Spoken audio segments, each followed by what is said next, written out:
नमस्कार दर्शकों, मैं हूं राजन झा। आप देख रहे हैं कहानियों का सबसे बड़ा मंच द सूत्रधार। द सूत्रधार पर कई दर्शकों की मांग थी कि आप इतनी सारी कहानियां सुना रहे हैं तो कुछ भुतहा और सच्ची कहानियां सुनाएं।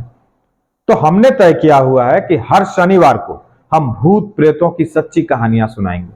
आज शनिवार का दिन है और वादे के मुताबिक मैं उपस्थित हूं एक और हॉन्टेड, हॉरर या डरावनी कहानी लेकर। इसके पहले हमने अमेरिका के एक ऐसे भूत या आत्मा की कहानी सुनी जिसने अपने कातिल को सलाखों के पीछे पहुंचाया था। यदि आप इस कहानी को नहीं सुन सके हैं या आप तक यह कहानी नहीं पहुंची है तो इसका लिंक हम डिस्क्रिप्शन में डाल रहे हैं। आज सुनेंगे कहानी अमेरिका के प्रमुख प्रतिद्वंदी चीन की। चीन के बीजिंग शहर में एक ऐसी घटना घटने का दावा किया जाता है जिसकी वजह से आज भी देर रात लोग बसों में सवार होने से डरते हैं। कहानी लगभग 2 दशक पुरानी है। बीजिंग के स्थानीय भाषा के वेबसाइट समेत कई अंग्रेजी के वेबसाइट पर भी यह कहानी वायरल है और लोग बड़े चाव से इसको पढ़ते या सुनते हैं। यह आज भी बीजिंग पुलिस के लिए या चाइनीज पुलिस के लिए एक पहेली है। इस घटना को घटे हुए करीब 27 साल हो चुके हैं और इस रहस्य को आज तक चीन की पुलिस नहीं सुलझा पाई है। यह रहस्यमयी कहानी है 14 नवंबर 1995 की रात को। घटना चीन के बीजिंग से शुरू होती है। नवंबर का महीना था, ठंड काफी ज्यादा थी और बाहर कोहरा भी था। उसी रात रूट नंबर 375 की एक बस चलती है। तो रूट नंबर 375 की यह बस निकलती है एक टर्मिनल से। उस टर्मिनल का नाम है युवान मिंग हुआन और यह जाती है फ्रैग्नेंट हिल यानी शीआंग शान के लिए, जिसको फ्रैग्नेंट हिल के नाम से भी जाना जाता है उस इलाके को। तो उसके लिए यह बस चल पड़ती है। पूरी बस यात्रियों से भरी हुई थी और जब यह बस निकली तो धीरे धीरे यात्री अपने अपने बस स्टॉप पर उतरते चले गए और एक समय ऐसा आया कि 2-3 स्टॉप के बाद बस पूरी तरह से खाली हो गई। अब बस में बस एक ड्राइवर और महिला कंडक्टर बच गए थे। फ्रैग्नेंट हिल का सफर अभी भी लंबा था क्योंकि अभी 7 स्टॉप आने बाकी थे, यानी 7वां जो स्टॉप था वो फ्रैग्नेंट हिल था। लगभग आधी रात का समय हो चुका था। चारों ओर सन्नाटा पसरा हुआ था और जिस रास्ते से यह बस जा रही थी वह रास्ता भी गांव और जंगलों के बीच से होता हुआ जा रहा था। काफी सुनसान रास्ता था। अब 1-2 स्टॉप गुजरने के बाद बस नंबर 375 समर पैलेस नाम की एक बस स्टॉप पर रुकती है। वहां एक वृद्ध महिला बस पे सवार होती है। उसके बाद एक 19 साल का लड़का और एक कपल बस पे सवार हो जाते हैं। यंग कपल ड्राइवर के पीछे वाले सीट पर जाकर के बैठ जाते हैं और लड़का साइड वाली सीट पर, यानी बस का जो गेट होता है उसके बगल वाली जो सीट होती है उस पर जाकर के बैठ जाता है और वृद्ध महिला उस लड़के के ठीक पीछे, जो सिंगल लड़का होता है उसके ठीक पीछे वाली सीट पर जाकर बैठ जाती है। अब बस में कुल 6 लोग हो गए। एक ड्राइवर, एक लेडी कंडक्टर और 4 यात्री। बस दोबारा अपनी मंजिल की ओर चल पड़ती है और बस के अंदर का माहौल बिल्कुल शांत है। जितना सन्नाटा रास्ते पर है उतना ही बस के अंदर। बस जिस रास्ते से होकर जा रही थी उस रास्ते पर कहीं भी कोई इंसान नजर नहीं आ रहा था, यानी दूर दूर तक किसी को नहीं देखा जा रहा था। पूरा सन्नाटा और बाहर कोहरा भी था। लगभग 4 स्टॉप गुजरने के बाद बस के ड्राइवर को 2 लोग सड़क के किनारे खड़े नजर आए। वहां पे कोई स्टॉप नहीं था, ऐसे ही रोड पर। ड्राइवर ने सोचा कि बस नहीं रोकनी चाहिए क्योंकि वो कोई बस स्टॉप नहीं था, लेकिन जो बस की जो महिला कंडक्टर थी उन्होंने ड्राइवर को कन्विंस किया कि ठीक है, 2 लोग हैं, सुनसान रास्ता है, अभी रात को कोई गाड़ी है नहीं तो आप रोक लीजिए। उसके समझाने पे उन्होंने गाड़ी को रोकी और महिला कंडक्टर पहुंच जाती है उन दोनों यात्रियों के पास और उनको कन्विंस करती है कि आप बस में सवार हो जाइए क्योंकि आगे कोई बस है नहीं। तो वो दोनों यात्री पीछे वाले दरवाजे से बस के अंदर दाखिल हो जाते हैं। जैसे ही वो दोनों अंदर दाखिल हुए कि एक हैरान कर देने वाली बात नजर आई। यात्रियों और बस कर्मचारियों के होश उड़ गए एक तरह से। उन्होंने देखा कि बस में 2 नहीं बल्कि 3 लोग दाखिल हो गए थे। अब अंदर से नजर आ रहा था कि 2 लोग हैं, लेकिन जब बस में सवार होने की बारी आई या जो कंडक्टर थे या जो अन्य यात्री जो थे, सहयात्री जो थे, उन्होंने देखा कि बस में 2 नहीं बल्कि 3 लोग सवार हुए तो लोग एक बार चौंक गए एक तरह से। चौंकने वाली बात यह भी थी कि जो तीसरा व्यक्ति था उसको उन दोनों ने अपने कंधे का सहारा देकर खड़ा किया हुआ था और तीसरे व्यक्ति का सर भी नीचे था, बाल बिखरे हुए, और उसका चेहरा मतलब ढका हुआ था, वो स्पष्ट नजर नहीं आ रहा था कि यह है कौन। और तीनों ने जो वेशभूषा थी तीनों की, वो चीन के पुराने समय के कपड़े पहने हुए थे। और तीनों जाकर के बस के सबसे पीछे वाली सीट पर, पिछले दरवाजे से चढ़े भी और सबसे पीछे वाली सीट पे जाकर के बैठ गए। तो लोगों में थोड़ा कौतूहल हुआ जो बाकी के लोग थे। तो कंडक्टर कहती है कि हो सकता है किसी ड्रामा वगैरह से ये लोग लौट रहे होंगे, इसीलिए इन्होंने मौसम खराब है तो उनको मतलब चेंज करने का टाइम नहीं मिला होगा, और उन्होंने सोचा होगा कि अब बस वगैरह मिलेगी नहीं, तो जल्दी से जिस अवस्था में वो थे उसमें सवार हो गए। तो बाकी लोग जो कौतूहल से उन लोगों को देख रहे थे, उनको शांत करने के लिए बस की जो लेडी कंडक्टर थी उन्होंने भी उनको कन्विंस किया।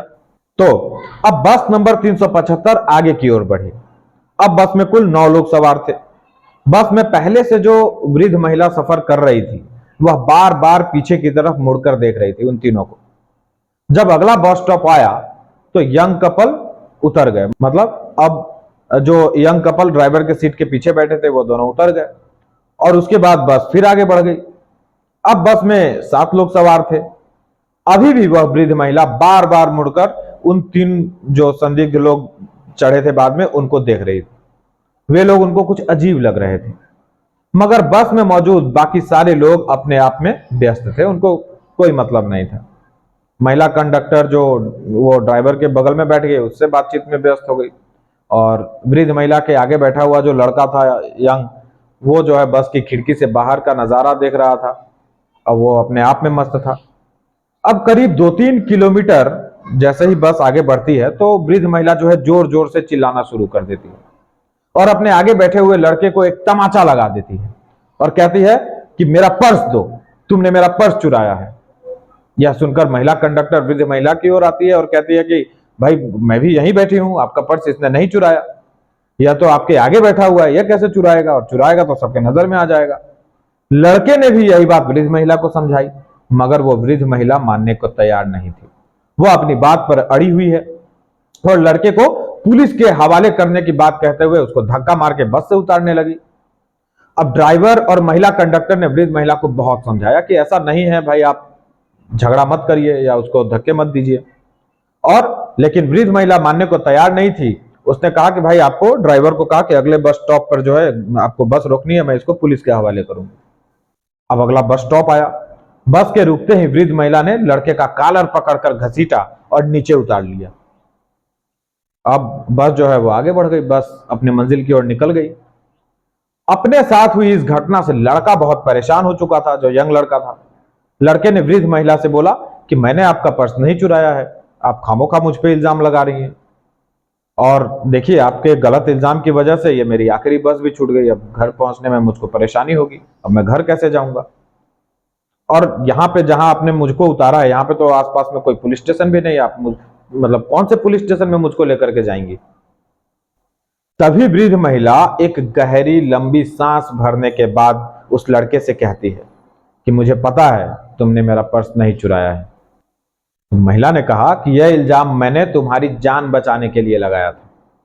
अब यह सुनकर लड़का और चौंक पड़ा कि मेरी जान बचाने के लिए? आपने मेरी जान कैसे बचाई? तब वृद्ध महिला कहती है कि याद है तुम्हें वह 3 व्यक्ति जो बस में आखिरी में चढ़े थे, मैंने पूरे रास्ते उन पर नजर रखी। शुरू से ही वे लोग अजीब लग रहे थे।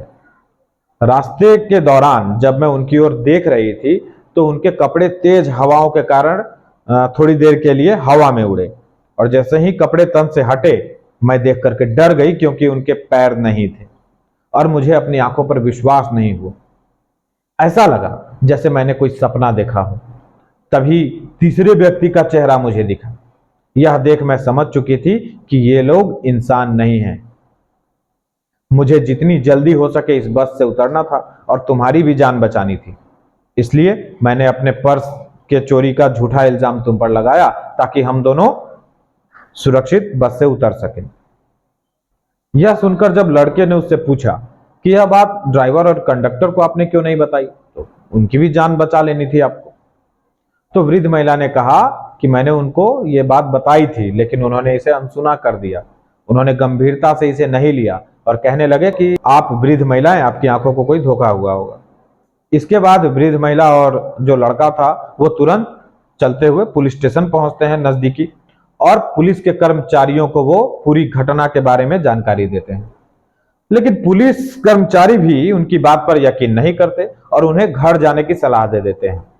अब ऑब्वियस सी बात है कि मानना मुश्किल होगा किसी के लिए, लेकिन पुलिस वाले एक आश्वासन जरूर देते हैं कि अगर इस तरह की कोई घटना हुई तो पुलिस उस पर कार्रवाई जरूर करेगी। अब वृद्ध महिला और लड़का अपने अपने घर चले जाते हैं। अगले दिन सुबह मतलब 15 नवंबर की सुबह पुलिस को सूचना मिलती है कि युवांग मिंग हुआन बस टर्मिनल से फ्रैगनेंट हिल जाने वाली रूट नंबर 375 की बस गायब है। वह अपने निर्धारित बस टर्मिनल तक नहीं पहुंच सकी है। पुलिस को यह सूचना मिलने के बाद यह समझ में आ गया था कि वृद्ध महिला और वह लड़का जो कह रहे थे वह सच था। मतलब उसी पुलिस स्टेशन, क्योंकि वो नजदीक था तो उसको पहले सूचना दी गई, तो उन पुलिस वालों को लगा कि यार दोनों सही कह रहे थे। तो पुलिस वाले उन दोनों को, मतलब वो जो लड़का और वृद्ध महिला जो दोनों रात को पुलिस स्टेशन गए हुए होते हैं बस के बारे में बताने के, भाई 3 लोग ऐसे ऐसे चढ़े थे, हमें संदिग्ध लगे, हम लोग बस से उतर आए हैं, तो उनको पुलिस फिर से बुलाती है और उनका बयान दर्ज करती है। न केवल बयान दर्ज करती है बल्कि उसे रिकॉर्ड भी किया जाता है। जैसे ही बस के गुम होने की, लापता होने की बात सामने आई, वैसे ही इन दोनों की भी बात पूरे के पूरे शहर में, यानी कि बीजिंग में यह आग की तरह फैल गई कि भाई 2 लोगों ने उसमें संदिग्ध लोगों को सवार होते देखा था और अब वह बस गायब है। जैसे ही खबर बाहर आई, मीडिया का फोकस भी इस खबर की तरफ गया, तो यह खबर आग की तरह फैल चुकी थी कि बस गायब है। अब पुलिस के लिए यह बड़ा चैलेंज, पूरी की पूरी बस गायब है और 2 लोग ये कह रहे हैं कि भाई 3 संदिग्ध लोगों को देखा था जो शायद इंसान नहीं थे। अब पुलिस जो है उस बस की तलाश के लिए अपनी पूरी ताकत लगा देती है, सब कुछ झोंक देती है और बस का पता लगाया जाना शुरू कर दिया जाता है, उसकी छानबीन तहकीकात शुरू कर दी जाती है। काफी मशक्कत के बाद भी पुलिस को बस के बारे में कोई सूचना नहीं मिली, कोई जानकारी नहीं मिली। यहां तक कि पुलिस ने सारे सीसीटीवी कैमरे खंगाल डाले, मगर कहीं भी उस बस का कोई नामो निशान नहीं था। तो एक दिन बीत जाता है।